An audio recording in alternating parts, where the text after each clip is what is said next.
Capital Santé, 2 minutes pour comprendre. Aujourd'hui, on va parler des tatouages. Alors, les tatouages, un premier conseil, on va se faire tatouer chez qui?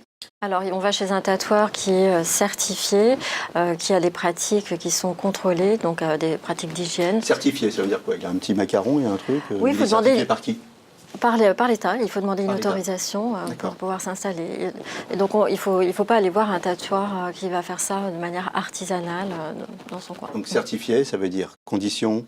Conditions d'hygiène avec du matériel à usage unique. C'est très important, un matériel à usage unique, une seringue, une aiguille, un truc qui pénètre dans la peau, c'est pas deux fois, c'est unique. C'est une seule fois, et puis des règles d'hygiène très strictes. Et des pigments? Alors, et des pigments aussi qui sont homologués, puisque certes, il faut éviter les pigments artisanaux aussi qui pourraient déclencher des allergies. D'accord. Les crèmes? Les crèmes, essentiellement des crèmes cicatrisantes quand on vient de se faire tatouer.